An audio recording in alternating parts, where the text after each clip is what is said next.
दिल्ली के मुख्यमंत्री एक सीवियर डायबिटीज़ के पेशेंट हैं। डायबिटीज़ के एक सीवियर पेशेंट होने के नाते दिन में कई बार उनका शुगर लेवल मॉनिटर होता है।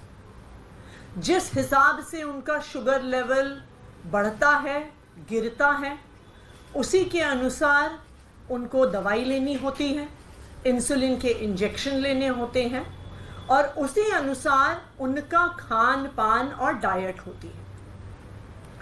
डायबिटीज़ एक ऐसी बीमारी है कि जब सीवियर होती है तो उसके साथ जुड़ी हुई बहुत सारी कॉम्प्लिकेशंस होती हैं। डायबिटीज़ का असर इंसान के हार्ट पे भी पड़ता है, किडनी पर भी पड़ता है, आँखों पर भी पड़ता है, पूरे नर्वस सिस्टम पर भी पड़ता है। सीवियर डायबिटीज़ का एक बहुत मेजर खतरा शुगर लेवल गिरने का होता है, जिसे हाइपोग्लाइसीमिया कहते हैं।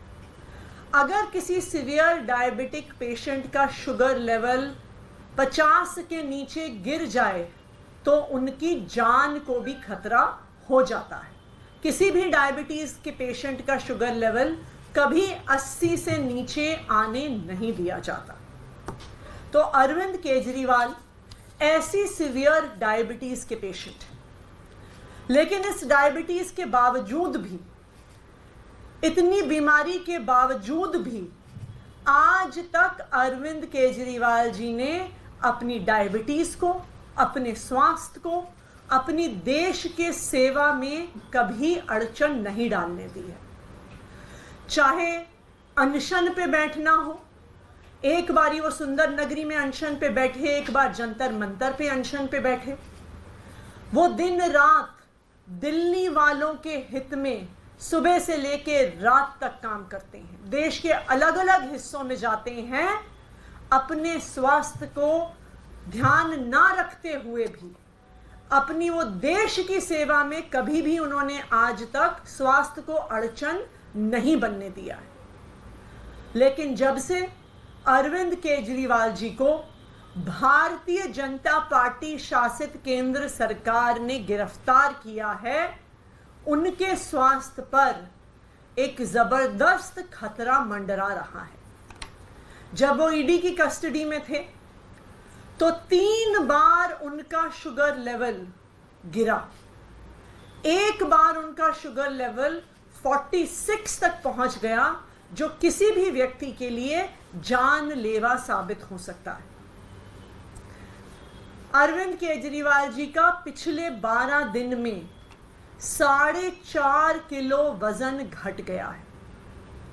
एक डायबिटीज का पेशेंट होते हुए इतने कम समय में इतना ज्यादा वजन घटना कई प्रकार की कॉम्प्लिकेशंस पैदा कर सकता है। आज मैं भारतीय जनता पार्टी को ये कहना चाहती हूं कि पूरा देश आज उन्हें देख रहा है। आज देख रहा है कि किस तरह से भारतीय जनता पार्टी ने झूठे केस लगाकर अरविंद केजरीवाल को जेल में डाल दिया है, जहां आज उनके स्वास्थ्य को खतरा हो रहा है। किसी नॉर्मल व्यक्ति के लिए भी 12 दिन में 4.5 किलो वजन घटना कोई नॉर्मल बात नहीं है। किसी ऐसे व्यक्ति के लिए भी जिसे स्वास्थ्य की समस्याएं नहीं है। देखिए, तिहाड़ का प्रशासन भारतीय जनता पार्टी के आईएएस आईपीएस अफसर चलाते हैं। आज अरविंद केजरीवाल को झूठे केस में डालने की साजिश भारतीय जनता पार्टी ने करी है। ये जानते हुए करी है कि अरविंद केजरीवाल को सीवियर डायबिटीज है। जुडिशियल कस्टडी अरविंद केजरीवाल की जब उनको गिरफ्तार किया था तो ईडी ने कहा था कि वो पूछताछ करने के लिए गिरफ्तार कर रहे हैं। उन्होंने कहा था कि वो समन्स पर नहीं आए इसलिए गिरफ्तार कर रहे हैं। लेकिन पूछताछ खत्म होने के बाद जुडिशियल कस्टडी मांगने का क्या कारण है? क्या एक sitting chief minister flight risk है कि वो भाग जाएंगे, कि वो गायब हो जाएंगे? बिल्कुल भी नहीं है। लेकिन ये अरविंद केजरीवाल को कुचलने का एक तरीका है। मुझे कोई भी प्रशासन ये बता दे, कोई भी डॉक्टर ये बता दे कि 12 दिन में 4.5 किलो वजन कम होना कोई नॉर्मल चीज है। मैम, आप क्या कोर्ट का रुख करेंगे इस मामले को लेकर? लीगल कोई हम बिल्कुल आज अपने वकीलों से बात करेंगे। आज हाई कोर्ट में वैसे भी अरविंद केजरीवाल जी की गिरफ्तारी को चैलेंज करने की हमारी पिटिशन लगी हुई है।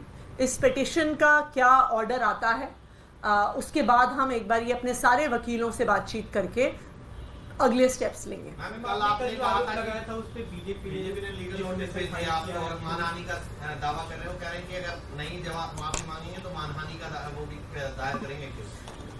हम तो कह ही रहे थे कि उनका तो मकसद ही यही है, किसी ना किसी केस से, किसी ना किसी झूठे आरोप से आम आदमी पार्टी के एक एक नेता को जेल में भेजना। उन्होंने तो खुद ही हमारे आरोप का जवाब दे दिया है कि उनका मकसद ही यही है कि आम आदमी पार्टी के नेताओं को किसी झूठे केस में फंसाकर जेल भेज देना। भारतीय जनता पार्टी अपनी अलग अलग एजेंसियों के माध्यम से छुपकर, चाहे ईडी हो, चाहे सीबीआई हो, चाहे इनकम टैक्स नोटिस हो, चाहे अब डेफेमेशन के केस हो, इनके पीछे छुपकर आम आदमी पार्टी पे हमला कर रही है, राजनीतिक हमला कर रही है। अगर उन्हें हमारा सामना करना है तो चुनाव के मैदान में आके करें।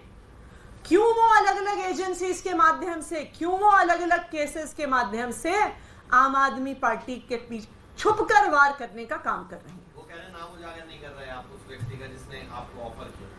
देखिए, मैंने तो कहा ही है कि कोई मेरा ही बहुत करीबी व्यक्ति है, कि जिसने अप्रोच किया वो मेरे ही बहुत करीबी व्यक्तियों में से एक है। ये बात तो मैं कह ही चुकी हूं।